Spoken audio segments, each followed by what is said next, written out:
National park एक ऐसी जगह है जहाँ पे ऑर्गेनिज्म पहले से रह रहा है, खाली हमने उसको प्रोटेक्टेड एरिया डिक्लेयर कर दिया है। ये molecular basis of inheritance chapter का क्वेश्चन है और जैसा कि आप लोगों ने पढ़ा होगा ये चैप्टर भी हमारे लिए बहुत इंपॉर्टेंट है नीट के लिए। फंजाई का इतना ज़्यादा डाइवर्सिटी है कि हम फिश, एम्फीबियन, रेप्टाइल, मैमल इसका पूरा नंबर लगा देंगे तो भी फंजाई का नंबर ज़्यादा होगा। बहुत पहले से पढ़ते आ रहे हैं कि अलेक्जेंडर फ्लेमिंग ने पेनिसिलिन डिस्कवर किया था, रामदेव मिश्रा ने नहीं किया था। अपार्ट फ्रॉम दैट ये एक इम्पॉर्टेंट पॉइंट और भी है यहाँ पे कि डायटोम का जो सेल वॉल है वहाँ सिलिका रहता है। ये एक अनदर इम्पॉर्टेंट पॉइंट है डायटोम का। हेलो स्टूडेंट्स, आप सब लोग कैसे हो? आई होप कि सब लोग शायद बहुत अच्छे होंगे और पढ़ाई कर रहे होंगे नीट के लिए। तो नीट से पहले हम कुछ बात करने वाले हैं कि नीट में कुछ टॉपिक है जहाँ से देखा गया है कि रिपीटेडली क्वेश्चन पूछा जाता है। तो ऐसा 20 क्वेश्चंस को लेके हम लोग आज फिर से आए हैं, तो हम लोग डिस्कस करते हैं अबाउट द क्वेश्चंस। तो हमारा जो पहला क्वेश्चन है ये है from the chapter biodiversity and conservation. NEET के लिए चैप्टर बहुत इंपॉर्टेंट होता है, बहुत सारे क्वेश्चन पूछा जाता है और जो पहला क्वेश्चन दिया गया है वो है from the topic ex situ and in situ conservation. तो ex situ conservation and in situ conservation में क्या डिफरेंस होता है? एक्स सिटू कंजर्वेशन का मतलब ये होता है कि ऑर्गेनिज्म को हम अपने हैबिटेट से उठा के कहीं और ले जाके उसको प्रोटेक्शन दे रहे हैं, जैसे कि हमारा बॉटनिकल गार्डन, जू, ये सब एक्स सिटू कंजर्वेशन के कैटेगरी में आता है। और इन सिटू का मतलब होता है कि ऑर्गेनिज्म जहाँ पे पहले से रह रहे वहीं पे हम उसको प्रोटेक्शन दे रहे हैं, जैसे कि नेशनल पार्क, ठीक है, वाइल्ड लाइफ सेंचुरी, ये सब हमारे इन सिटू के कैटेगरी में आता है। तो चलिए हम लोग क्वेश्चंस को देखते हैं। क्वेश्चन बेसिकली इन सिटू एक्स सिटू का ही है। तो यहाँ दिया है इन सिटू कंजर्वेशन सीड बैंक। जैसे कि मैंने बोला कि इन सिटू मतलब जहाँ पे ऑर्गेनिज्म रहते हैं वहीं पे प्रोटेक्शन। तो ये जो हमारा इन सिटू में दिया गया है तो ये हमारा गलत है।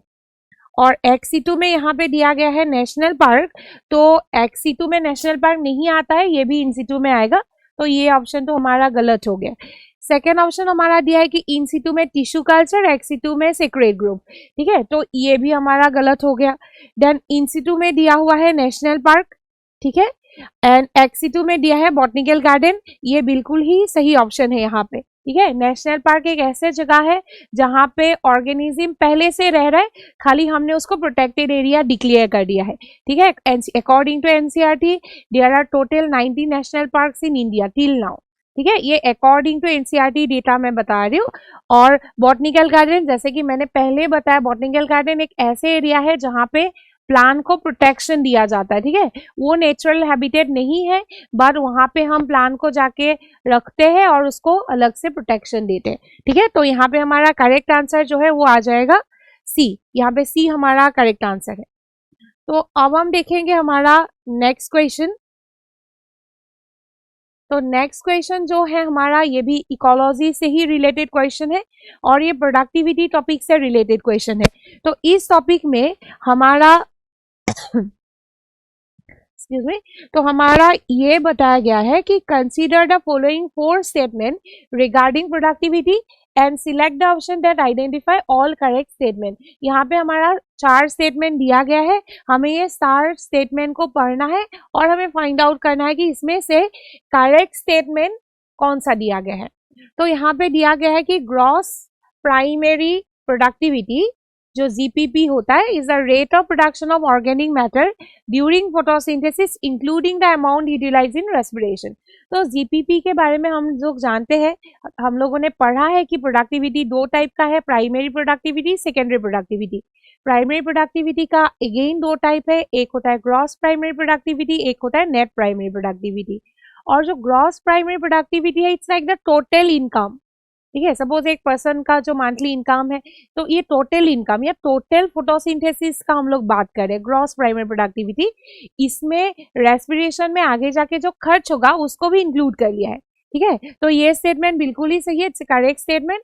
देन नेक्स्ट स्टेटमेंट दिया है कि जो नेट प्राइमरी प्रोडक्टिविटी है is the available biomass for the consumption of heterotroph, ठीक है, ये भी एकदम सही बात है, करेक्ट स्टेटमेंट है। नेट प्राइमरी प्रोडक्टिविटी हम लोग जानते हैं GPP minus respiratory loss is net primary productivity and यही अवेलेबल बायोमास होता है कंजम्पशन के लिए फॉर द हेटेरोट्रॉफ। देन दिया है कि secondary productivity is defined as the rate of formation of new organic matter by consumer. तो ये चीज हमेशा याद करना चाहिए कि प्राइमरी प्रोडक्टिविटी जो है it's related to plant producer and the secondary productivity ये जो है ये रिलेटेड टू कंज्यूमर्स है। तो ये भी सही स्टेटमेंट है। The annual net primary productivity of the whole biosphere is approximately 170 billion ton, correct statement। ठीक है, इसमें से ओशन का प्रोडक्टिविटी है 55 बिलियन टन। तो हमने ये भी पढ़ा है कि ओशन ऑल्दो हमारे अर्थ का 70% ओशन है, बट ओशन का प्रोडक्टिविटी कंपेरेटिवली बहुत लो होता है क्योंकि वहाँ लाइट जो है वो लिमिटिंग फैक्टर होता है, न्यूट्रिएंट वहाँ पे लिमिटिंग फैक्टर होता है, इसीलिए ऑल्दो इसका एरिया ज्यादा है बट प्रोडक्टिविटी बहुत ही कम है। So this is again A correct statement. तो यहाँ पे हमारा जो आंसर होगा ये होगा डी, 1, 2, 3 एंड 4, मतलब ये चारों ही स्टेटमेंट सही है। ठीक है, तो अब हम लोग बात करने वाले हैं हमारे नेक्स्ट क्वेश्चन का। नेक्स्ट क्वेश्चन जो दिया हुआ है ये दिया हुआ है microbes in human welfare chapter से। तो ये भी एक छोटा सा चैप्टर है बट इसका भी बहुत वेटेज होता है नीट में। तो चलो हम लोग पढ़ते हैं क्वेश्चन को। तो यहाँ पे मैच द फॉलोइंग टाइप का क्वेश्चन है और क्वेश्चन में दिया गया है कि जो क्लॉस्ट्रीडियम ब्यूटाइलिकम पढ़ा होगा आप लोगों ने, दिस इज अ बैक्टीरिया और इस बैक्टीरिया से ब्यूटाइरिक एसिड एक्चुअली बनता है। ठीक है, organic acid. Then trichoderma polysporum, ये तो एक फंजाई है, तो ट्राइकोडर्मा पोलिस्पोरम से साइक्लोस्पोरिन ए नाम का एक इम्यूनोसप्रेसिव मेडिसिन बनता है। देन आता है Monascus purpureus, it is a yeast. ठीक है, यहाँ से बनता है स्टेटिन, स्टेटिन बनता है और स्टेटिन जो है basically it's a blood cholesterol lowering agent है। एंड लास्ट में आता है Aspergillus niger, again this is a fungi and यहाँ से बनता है साइट्रिक एसिड। तो हमारा यहाँ पे करेक्ट ऑप्शन हो गया ए 1 का 2। ठीक है, देन 2 का हमारा हो गया है 1, 3 का हमारा हो गया है 4 एंड 4 का हो गया है 3। तो अगर हम देखेंगे यहाँ पे हमारा करेक्ट ऑप्शन आएगा ए, 1 का 2, 2 का 1, 3 का 4, 4 का 3। तो चलिए हम लोग आगे बढ़ते हैं और हमारा जो नेक्स्ट क्वेश्चन है वो देखते हैं। हमारा जो नेक्स्ट क्वेश्चन है वो है हर्शी एंड चेज एक्सपेरिमेंट से रिलेटेड। ये molecular basis of inheritance chapter का क्वेश्चन है और जैसा कि आप लोगों ने पढ़ा होगा ये चैप्टर भी हमारे लिए बहुत इंपॉर्टेंट है नीट के लिए। तो ये स्टेटमेंट जो हर्शी एंड चेज का एक्सपेरिमेंट है, यहाँ पे क्या हुआ था, यहाँ पे एक बैक्टीरियोफेज को लेके ये एक्सपेरिमेंट किया गया था। तो हमें यहाँ पे भी सेम करेक्ट स्टेटमेंट को ही ढूंढना है। तो यहाँ लिखा है कि वायरस से जो ग्रो किया जाता है in the presence of radioactive phosphorus contain radioactive DNA, this is the correct statement. इस एक्सपेरिमेंट में एक लिया गया था रेडियोएक्टिव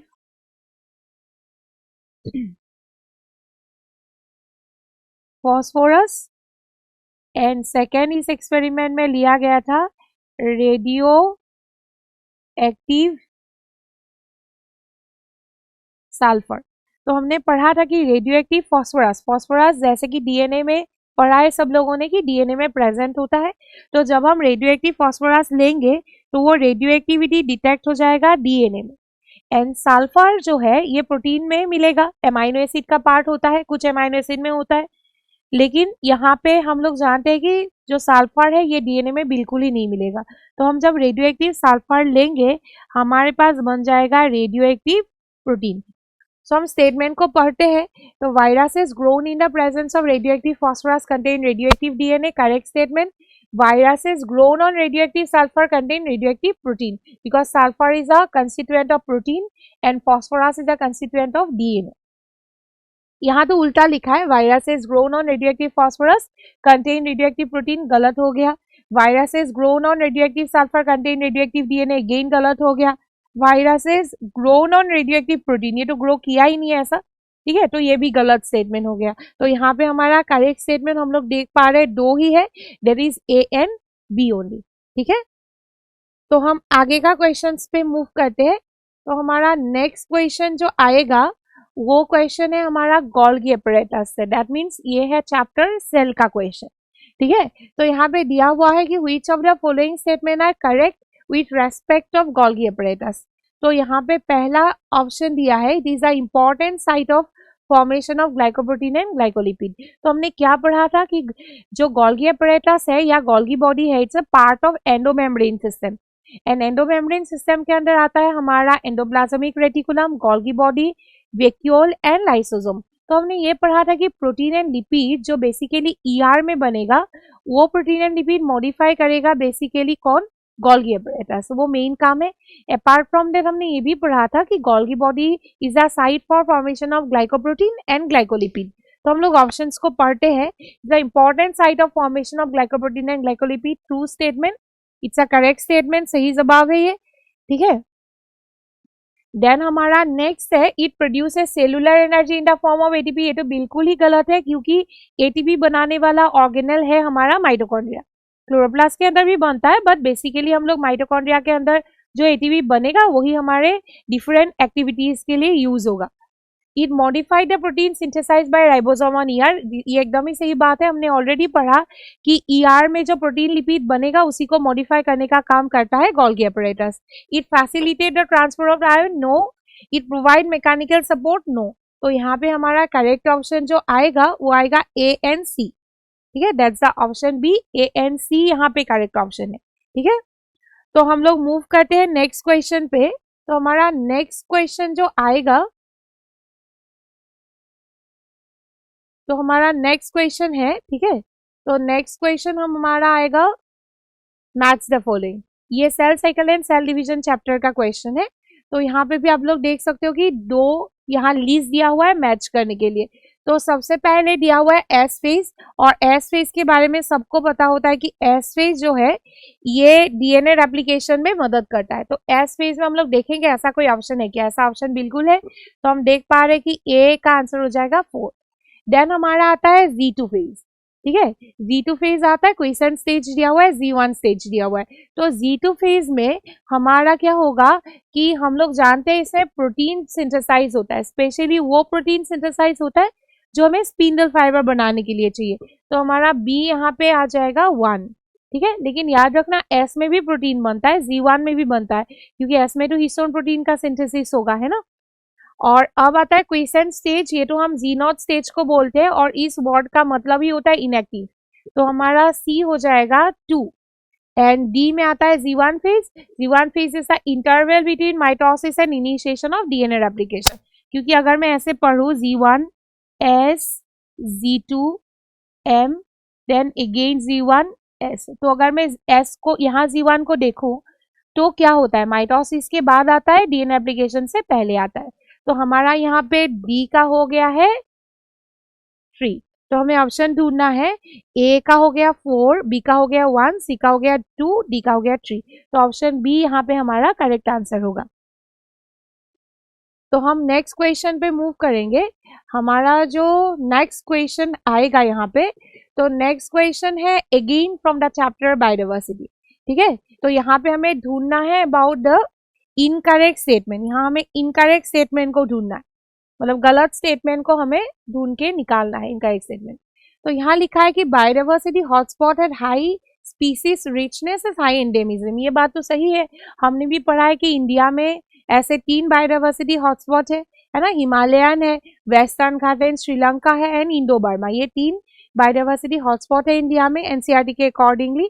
और हमने पढ़ा है कि उस एरिया को हम हॉटस्पॉट बोलते हैं जहाँ पे स्पीसीज रिचनेस, बहुत ज्यादा स्पीसीज होगा, प्लस एंडेमिक स्पीसीज होगा, कुछ ऐसा स्पीसीज जो वहां पे ही पर्टिकुलरली पाया जाता है, ठीक है। तो ये तो correct statement. Species richness increases with increasing area but only up to a limit. अगर आप लोगों ने अच्छे से पढ़ा है चैप्टर को, आपको पता लगेगा कि स्पीसीज एरिया रिलेशनशिप का क्वेश्चन है, जो अलेक्जेंडर वॉन हम्बोल्ट नाम के एक जर्मन नेचुरलिस्ट ने बताया था, ठीक है।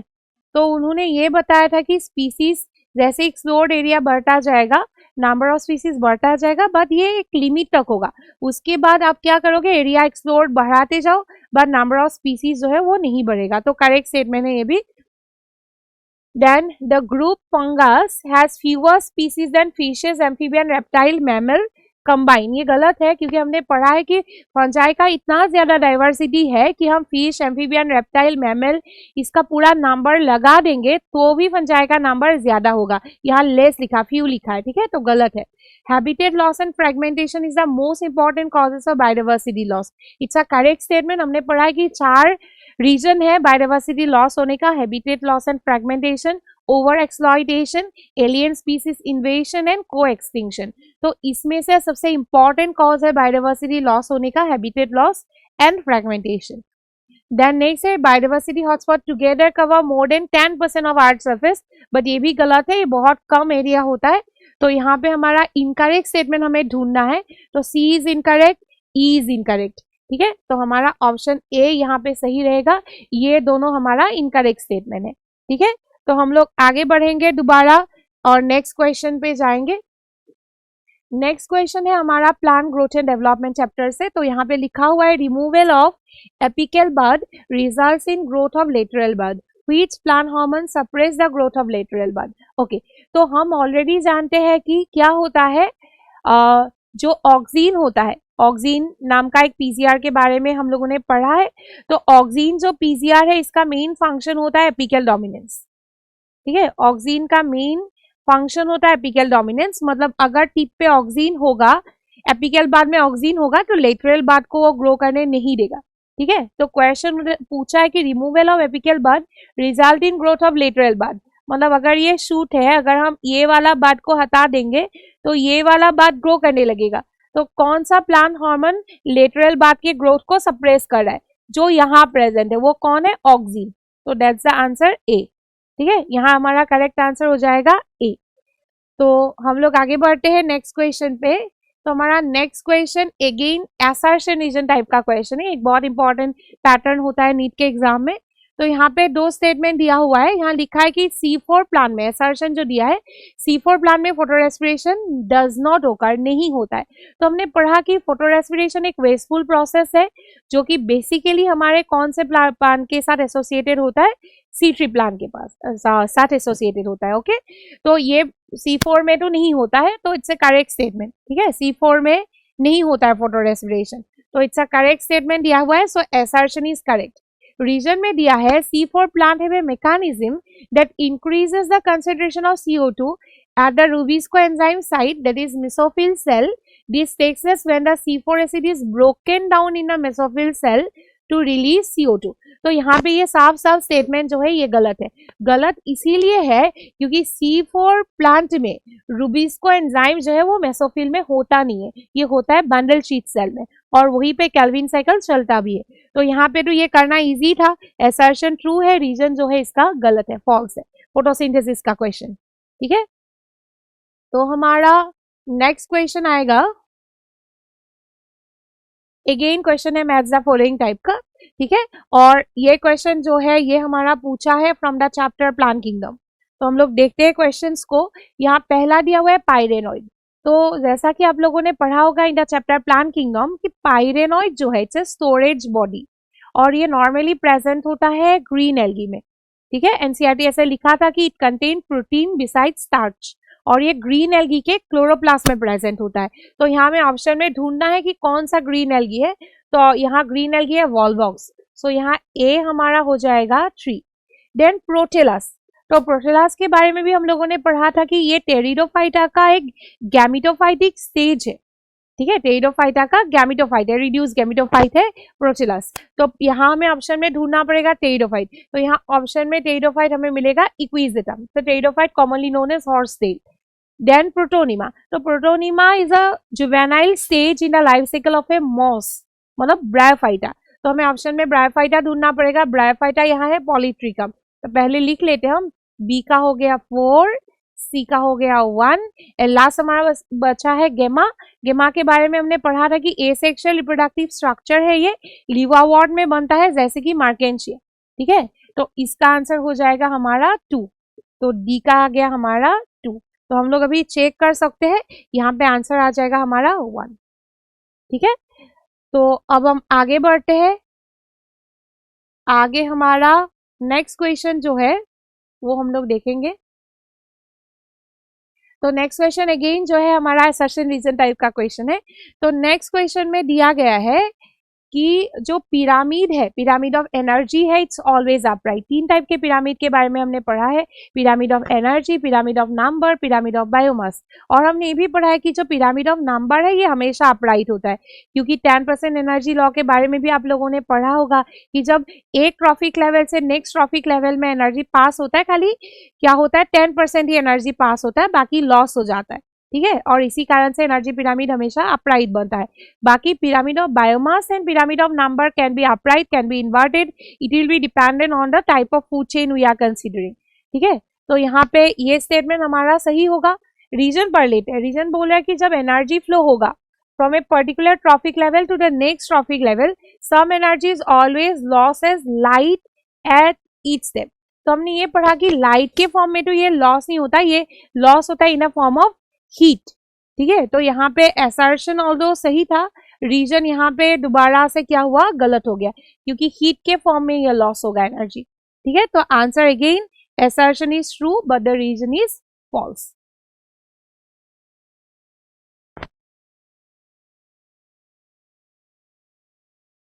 तो हमारा नेक्स्ट क्वेश्चन अगेन है sexual reproduction in flowering plant chapter से, ठीक है। यहाँ पे लिखा है कि जब डबल फर्टिलाइजेशन हो जाएगा, after double fertilization in a typical angiosperm the central cell develops into the dash and the zygote develop into the dash.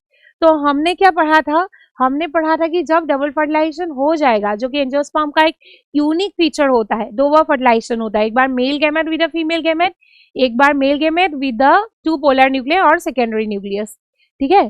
तो फर्टिलाइजेशन के बाद जो सेंट्रल सेल होता है ये बन जाता है एंडोस्पर्म, और जो जाइगोट होता है ये क्या बन जाता है, ये एम्ब्रायो बन जाता है। तो आंसर हमारा ए जो है वो सही रहेगा, करेक्ट ऑप्शन, ओके।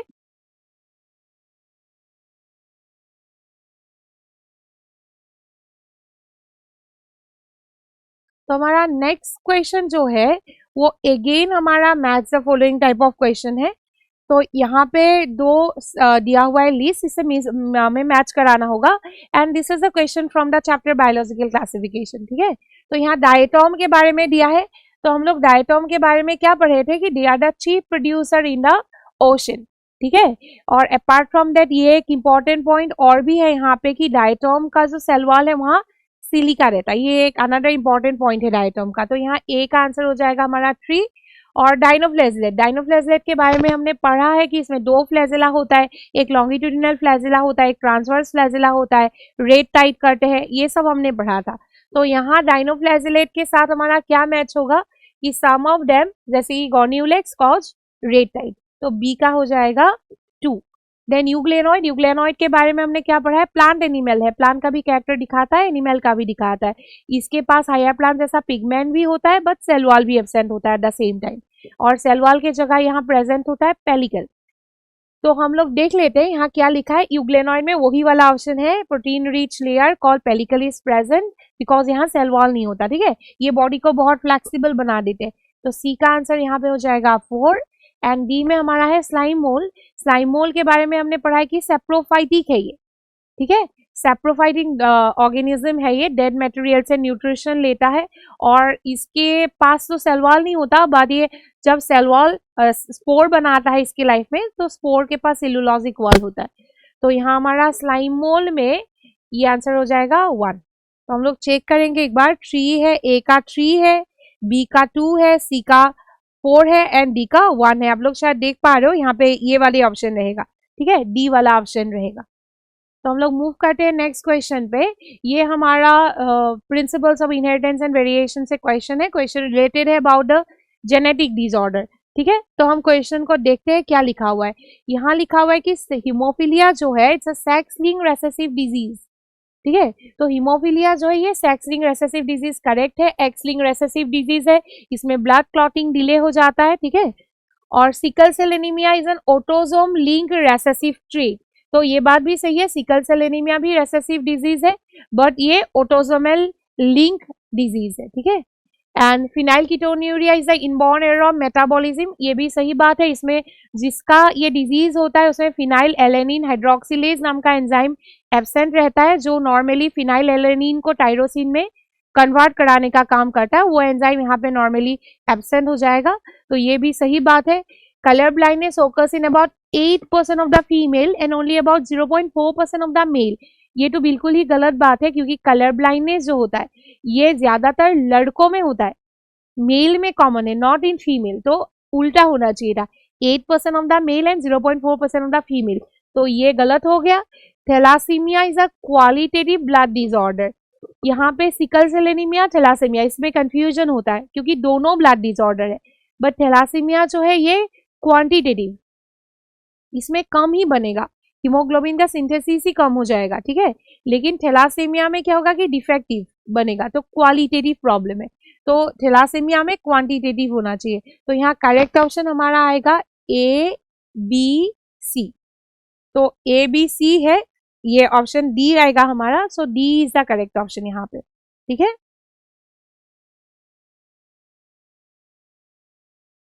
तो नेक्स्ट है हमारा इनकरेक्ट स्टेटमेंट, हमें ढूंढना है। और ये क्वेश्चन जो है ये एनाटॉमी, मतलब थोड़ा सा मिक्स है क्वेश्चन, थोड़ा ध्यान से देखिएगा, क्योंकि रिसेंट ये ट्रेंड है कि कुछ कुछ साइंटिस्ट का नाम जो है आजकल पूछा जाता है, स्पेशली जो इंट्रोडक्शन के बाद ही, चैप्टर में इंट्रोडक्शन आने से पहले जो साइंटिस्ट का नाम दिया हुआ है वहां से क्वेश्चन दिया जाता है। तो यहाँ पे लिखा हुआ है कि कैथरीन निशाओ publish the book anatomy of seed plant. और ये बात सही है, कैथरीन निशाओ के बारे में अगर आप लोगों को पढ़ना है तो जब मॉर्फोलॉजी स्टार्ट होगा एनसीईआरटी, उससे पहले इसके बारे में लिखा हुआ है, ठीक है, कैथरीन निशाओ के बारे में। तो ये सही बात है। देन लिखा है कि कैरोलस लिनियस जो है इसने एक बुक पब्लिश किया था जिसका नाम है सिस्टेमा नेचुरी, correct statement. Panchanan Maheshwari emphasized the need for initiation of work on artificial culture of immature embryo, ये भी सही बात है। और ये भी स्टेटमेंट आप लोगों को मिल जाएगा sexual reproduction in flowering plant chapter से पहले।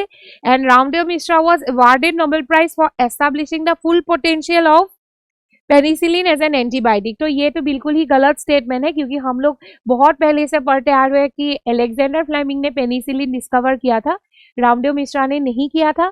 और रामदेव मिश्रा को इस कारण से नोबेल प्राइज भी नहीं मिला था। आप लोगों ने सुना ही होगा, ये क्वेश्चन लास्ट नीट में भी आया था कि रामदेव मिश्रा को फादर ऑफ इंडियन इकोलॉजी बोला जाता है। तो अगर मैं इस क्वेश्चन का बात करूं तो इस क्वेश्चन में हमारा जो डी ऑप्शन रहेगा, सो ये डी ऑप्शन जो है यहाँ पे गलत है, क्योंकि हमें इनकरेक्ट ऑप्शन ही ढूंढने के लिए दिया गया था, ठीक है। तो नेक्स्ट क्वेश्चन हमारा है again from the chapter principles of inheritance and variation. यहाँ पे हमारा जो पहला स्टेटमेंट है, यहाँ दिया गया है कि इनकम्प्लीट डोमिनेंस में F1 generation has a phenotype that is in between the two parent. तो ये बात तो सही है कि इनकम्प्लीट डोमिनेंस, जैसे flower colour of Snapdragon is an example, जब हम रेड कलर के फ्लावर को व्हाइट कलर के फ्लावर से क्रॉस कराते F1 में इंटरमीडिएट आता है पिंक। तो ये सही बात है। सेकेंड दिखा है कि in the inheritance of flower colour in Snapdragon, जो बात मैं कर रही हूँ वही है, the F2 phenotypic ratio from A cross between red and white flower plant in 1:2:1, ठीक है। तो ये भी सही बात है, क्योंकि जब हम लोग दो फ्लावर को क्रॉस कराते हैं, एक रेड एक white, red is capital R, white is smaller, तो हमें F1 में मिलता है कैपिटल R स्मॉलर। और अगर मैं F2 जनरेशन निकालू फिनोटाइपिक रेशियो, ये नॉर्मल मेंडेलियन रेशियो 3:1 होता है, वहां से डेविएट हो गए ये 1:2:1 का रेशियो दिखाता है। 1 यहाँ रेड होता है, 2 यहाँ पे पिंक होता है एंड 1 यहाँ पे व्हाइट होता है। तो यहाँ पे आंसर होगा हमारा A. And the next question is again match the following type of question, cell वाले चैप्टर से ही है। तो यहाँ पे ये दिया है कि दो लिस्ट है, मैच कराना है हमें। थाइलाकॉइड के बारे में पहले पूछा है। थाइलाकॉइड सबको पता होगा कि क्लोरोप्लास्ट के अंदर होता है, इसी के मेम्ब्रेन में पिगमेंट प्रेजेंट होता है। तो थाइलाकॉइड क्या हो गया, flat membrane sac in stroma. Stroma क्या होता है, जो फ्लूइड पार्ट होता है इनसाइड द क्लोरोप्लास्ट, वहीं पे कुछ प्लेट लाइक स्ट्रक्चर होता है जिसको हम थाइलाकॉइड बोलते हैं। तो ए का आंसर हो गया यहाँ पे 3। क्रिस्टी जो है इनफोल्डिंग्स होता है, माइटोकॉन्ड्रिया का जो इनर मेम्ब्रेन है वो अपना सरफेस एरिया को बढ़ाने के लिए कुछ इनफोल्डिंग का फॉर्मेशन करते हैं, उसी को क्रिस्टी बोलते हैं। तो क्रिस्टी में हमारा आंसर आ जाएगा 4, that is the infolding of mitochondria. Cisternae जो है ये तो गोल्गी एपैरेटस से रिलेटेड है, आपस में इंटरकनेक्टेड होता है, फ्लैट होता है, ठीक है। तो सिस्टर्नी में हमारा आ जाएगा दिस से शैक इन गोल्गी एपैरेटस। तो सी में हमारा आ जाएगा 1। And granular structure to ribosome होता है, जॉर्ज पेलेट ने देखा था granular structure under the microscope 1953 में, ठीक है, और वही है राइबोसोम या पेलेट पार्टिकल। तो यहाँ पे अगर हम लोग देखेंगे हमारा ए का 3 है, बी का 4 है, सी का 1 है, डी का 2, मतलब ऑप्शन 1 में ही हमें करेक्ट आंसर मिल चुका है। ठीक है, तो नेक्स्ट क्वेश्चन जो है मॉर्फोलॉजी का है। तो यहाँ पे आप लोग देख सकते हो एक डायग्राम बनाया गया है और बोल रहा है कि how many plant from the list provided possess the condition of the ovary as shown in the diagram. ये नहीं बोला कि इसमें कौन सा टाइप का ओवेरी है, बट डायग्राम देख के ही हम समझ सकते हैं कि यहाँ ओवेरी जो है, ये पार्ट यहाँ पे ओवेरी है, यहाँ ओवेरी जो है कंप्लीटली थैलामस के अंदर बंद है, बाहर ये पार्ट जो है ये थैलामस है। और ऐसा टाइप का जो ओवेरी होता है इसको हम इंफीरियर ओवेरी बोलते हैं, और फ्लावर को हम लोग बोलते हैं एपिगाइनस, एपिगाइनस। तो इंफीरियर ओवेरी हमें कहाँ कहाँ मिलेगा? इंफीरियर ओवेरी हमें मिलता है गुआवा में, क्यूक्यूम्बर में मिलता है, and ray floret of sunflower एसआरएसी फैमिली में मिलता है। ठीक है, तो यहाँ पे 3 ही आंसर है, क्योंकि मास्टर्ड, ब्रिंजल, चाइना रोज, इसमें तो हमें सुपीरियर ओवेरी मिलेगा, एंड प्लम, पीच एंड रोज में हमें हाफ इंफीरियर मिलेगा। तो यहाँ 3 ही ऑप्शन है जहाँ इंफीरियर ओवेरी है, बट पहले तो ये फाइंड आउट करना पड़ेगा कि कौन सा ओवेरी है। तो इसका आंसर होगा ए, 3 ओनली। ठीक है,